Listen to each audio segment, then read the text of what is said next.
आइए zero physics channel के माध्यम से आज हम देखेंगे विद्युत विभव चैप्टर का ये कुछ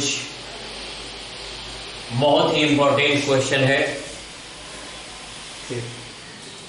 इसे आप हमेशा याद रखेंगे। इसको याद रखने से आप कहीं भी इस प्रश्न को पेपर में अगर आता है तो आप लिख सकते हैं। और इसी तरह के बहुत सारे मटेरियल जीरो फिजिक्स तैयार करता है, उसे भी आप देखते रहेंगे।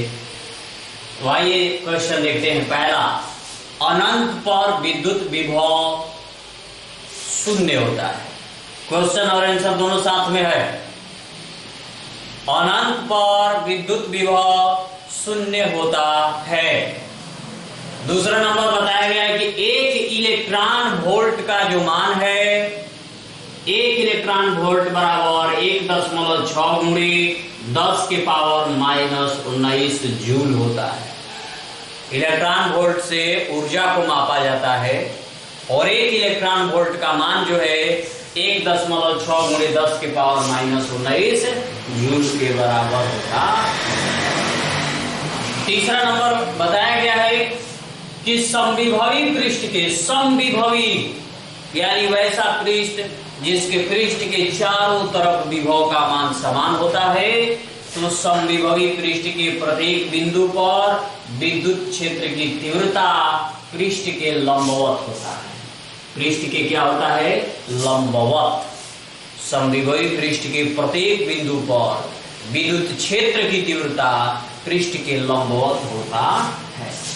चौथा नंबर है, जेड अक्ष की दिशा में नियत विद्युत क्षेत्र के कारण समविभवी पृष्ठ XY तल के समानांतर होता है। जेड अक्ष की दिशा में, जेड अक्ष की दिशा में नियत विद्युत क्षेत्र के कारण समविभवी जो तल होता है वो X और Y तल के समानांतर होता है। किसके समानांतर? XY। जब जेड अक्ष रहेगा तो XY के तल के समानांतर। आगे चलते हैं। 5, किसी सकल आवेश के लिए समविभवी पृष्ठ का चित्र डायग्राम किस तरह से होता है? यानी कोई भी आवेश अगर दिया रहेगा और समविभवी पृष्ठ बोला जाएगा कि वो समविभवी पृष्ठ की रचना करता है, तो बताइए उसके पृष्ठ किस तरह से होंगे? ये इस तरह से किसी भी आवेश, यहाँ पर आवेश है और पृष्ठ की रचना इस तरह से किया जाएगा ताकि चारों तरफ, ये तीर का निशान बता रहा है कि चारों तरफ जो है समविभवी यानी कि विद्युत क्षेत्र की तीव्रता और समान है, यानी कि इनके पृष्ठ पर विभव का मान जो है वो चारों तरफ समान है। ठीक है, तो एकल आवेश के कारण समविभवी पृष्ठ जो यह दर्शाता है कि चारों तरफ विभव का मान क्या है? समान है। समविभवी पृष्ठ है एकल आवेश के कारण। इसके बाद है नंबर 6, क्या दो समविभवी पृष्ठ परस्पर काट सकते हैं? दो समविभवी पृष्ठ एक दूसरे को कभी भी नहीं काटते हैं, कभी नहीं काटते हैं। क्यों? क्योंकि समविभवी पृष्ठ विद्युत क्षेत्र के लंबवत होता है। यदि दो समविभवी पृष्ठ एक दूसरे को काट दे, परस्पर काटते हैं, तो कटान बिंदु पर विद्युत क्षेत्र की दो दिशाएं होंगी जो कभी भी संभव नहीं। कह रहा है कि क्या दो समविभवी पृष्ठ एक दूसरे को काट सकते हैं? तो कहा गया कि नहीं। क्यों नहीं? क्योंकि समविभवी पृष्ठ विद्युत क्षेत्र के लंबवत होता है। यदि किसी कारणवश दो समविभवी पृष्ठ एक दूसरे को काटते हैं तो उनके कटान बिंदु पर विद्युत क्षेत्र की दो दिशाएं होगी जो कभी भी संभव नहीं है। इसके बाद है नंबर 7, विद्युत विभव के सीजीएस पद्धति में, विद्युत विभव के सीजीएस पद्धति में मात्रक क्या होता है? तो विद्युत विभव के सीजीएस पद्धति में दो मात्रक है। पहला है अस्थैत वोल्ट और दूसरा है एब वोल्ट। एक अस्थैत वोल्ट बराबर होता है 300 वोल्ट और एक एब वोल्ट बराबर होता है 10 के पावर -8 वोल्ट। 10 के पावर -8 वोल्ट। अगला है निरक्षीय स्थिति में विभव का मान कितना होता है? तो निरक्षीय स्थिति में विभव का मान शून्य होता है। 9 नंबर, एक विद्युत द्विध्रुव को साम्यावस्था से 180 डिग्री घुमाने में किया गया कार्य क्या होगा? तो किया गया कार्य होता है 2PE। कार्य का सूत्र भी होता है, साम्यावस्था में घुमाने में किया गया कार्य का सूत्र भी होता है, उसमें W बराबर P cos θ1 माइनस cos θ2 का उपयोग किया जाता है। उसी सूत्र से ये मान निकलता है, 2PE होता है। 10 नंबर क्वेश्चन दिया गया है कि 10 सेंटीमीटर भुजा वाले एक समषटभुज के प्रत्येक शीर्ष पर 1 माइक्रोकूलम का आवेश है। षटभुज के केंद्र पर विभव कितना होगा? एक का विभव निकाल दीजिए और 6 से गुणा कर दीजिए। V = 1/4πε0 Q/r × 6 से गुणा करिएगा, आपका मान निकल जाएगा। आंसर दे दिए गए, खुद से बना देंगे। अगला है कि समविभवी पृष्ठ पर पृष्ठ से क्या तात्पर्य है? समविभवी पृष्ठ किसको कह सकते हैं? इसकी विशेषताओं को बताइए। तो आपको बहुत बार बताया जा चुका है। समविभवी पृष्ठ के प्रत्येक बिंदु पर विद्युत विभव समान होता है। किसी आवेशित कण को समविभवी पृष्ठ पर विस्थापित करने में कोई कार्य नहीं करना पड़ता है। समविभवी पृष्ठ पर किसी भी आवेश को विस्थापित करने में कोई कार्य नहीं करना पड़ता है। इसकी 2 विशेषताएं भी है कि विद्युत बल रेखाएं समविभवी पृष्ठ के प्रत्येक बिंदु पर पृष्ठ के लंबवत होती है। और इसके बाद है 12 नंबर, किसी आवेशित चालक का तल समविभवी क्यों होता है? तो ये आप जानते होंगे कि किसी आवेशित चालक का तल समविभवी होता है, क्योंकि अगर किसी चालक का तल समविभवी नहीं होता है तो उच्च विभव से आवेश निम्न विभव की ओर तब तक प्रवाहित करते रहते हैं जब तक कि उनके विभव समान नहीं हो जाता। यही कारण होता है कि किसी भी चालक का तल जो है समविभवी होता है। ये 13 नंबर एक क्वेश्चन दिया गया है जिसके लिए एक सूत्र दिया गया है। आप इस सूत्र के हिसाब से बिल्कुल आसानी ढंग से बना सकते हैं। सुना देते हैं। Q1, 2Q तथा 4Q कूलम आवेश को a मीटर भुजा वाले समबाहु त्रिभुज के कोने पर रखने पर निकाय की विद्युत स्थिति ऊर्जा ज्ञात करें।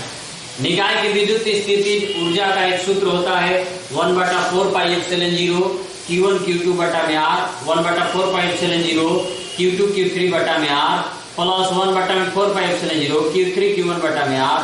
इसी सूत्र के हिसाब से इसको हल करिएगा, बिल्कुल आसानी ढंग से आ जाएगा आंसर। 14 नंबर है, 2 प्लेटों के बीच की दूरी 2 मिलीमीटर है तथा विभवांतर 1000 वोल्ट है। प्लेटों के बीच विद्युत क्षेत्र की तीव्रता ज्ञात करें। इसके लिए एक फार्मूला दिया गया है, E बराबर V/D का सूत्र लगाइए, बिल्कुल आपका आंसर आसानी ढंग से प्राप्त हो जाएगा। 15 नंबर क्वेश्चन के लिए भी एक सूत्र दिया गया है जिसमें ऊर्जा निकालना है और बंधन ऊर्जा का सूत्र होता है 1/4πε0 Q1 Q2/R। इसको भी आप बनाएंगे, बिल्कुल आसानी ढंग से प्राप्त हो जाएगा। ठीक, अगला है हमारा क्वेश्चन 16 नंबर। विद्युत विभव कैसी राशि है? विद्युत विभव एक अदिश राशि है। विद्युत विभव कैसी राशि है? अदिश। 17 विभव प्रवणता कैसी राशि है? विभव प्रवणता जो है एक सदिश राशि होता है। विभव प्रवणता क्या होता है? एक सदिश राशि होता है। इसके बाद है 18 नंबर पे, बिंदुवत आवेश के कारण विभव। बिंदुवत आवेश के कारण एक बिंदु पर अगर आवेश रहेगा तो उस बिंदु पर विद्युत विभव क्या होगा? उसके लिए फार्मूला होता है 1/4πε0 Q बटा में R होता है। इसके बाद है 19 नंबर, विद्युत क्षेत्र की तीव्रता और विभवांतर में क्या संबंध होता है? तीव्रता E बराबर होता है -dV बटा में dx। 20 नंबर में दिया गया 2 बिंदु आवेश के निकाय की स्थितिज ऊर्जा। 2 बिंदु आवेश रहेगा, 2 स्थानों पर आवेश रहेगा तो उसकी निकाय की स्थितिज ऊर्जा का सूत्र होता है 1/4πε0 εr Q1 Q2 बटा में R। इस सूत्र की सहायता से हम 2 आवेश रहने पर ऊर्जा का मान निकालते हैं। अक्षीय स्थिति में विभव का मान V बराबर 1/4πε0 P बटा में R स्क्वायर होता है और निरक्षीय स्थिति में विभव का मान 0 होता है। इसके बाद है जब बिंदु कहीं भी हो तो उस स्थिति में विभव का व्यंजक होता है 1/4πε0 P cos थीटा बटा में R स्क्वायर। और अगला एक स्टेप दिया गया है कि अक्षीय स्थिति में विभव और निरक्षीय स्थिति में विभव इन दोनों का अनुपात। अक्षीय स्थिति में विद्युत क्षेत्र की तीव्रता है, विभव नहीं है। अक्षीय स्थिति में विद्युत क्षेत्र की तीव्रता और निरक्षीय स्थिति में विद्युत क्षेत्र की तीव्रताओं का अनुपात क्या होता है? तो 2:1 हो जाएगा। विभव का अनुपात नहीं निकालेंगे क्योंकि निरक्षीय स्थिति में विभव 0 होता है, तो उस स्थिति में अनुपात नहीं निकालेंगे। W बराबर PE, जब भी किसी कोण पर घुमाया जाता है किसी द्विध्रुव को, तो उसके लिए सूत्र होता है W बराबर PE cos theta 1 minus cos theta 2। और अगला है द्विध्रुव को साम्यावस्था से थीटा कोण तक घुमाने में किया गया कार्य का सूत्र होता है W बराबर PE 1 माइनस cos थीटा। इसके बाद है 180 डिग्री घुमाने में, अगर थीटा से 180 डिग्री घुमाया जाए तो उस स्थिति में किया गया कार्य W बराबर 2PE होगा। और जब थीटा बराबर 0 डिग्री हो तो उस स्थिति में U बराबर माइनस PE होता है, और जब थीटा बराबर 180 डिग्री होता है तो उस स्थिति में एनर्जी का जो मान होता है प्लस PE यानी धनात्मक होता है। तो चलिए इस वीडियो में इतना ही रहेगा, फिर अगले वीडियो में हम लोग बातचीत करेंगे।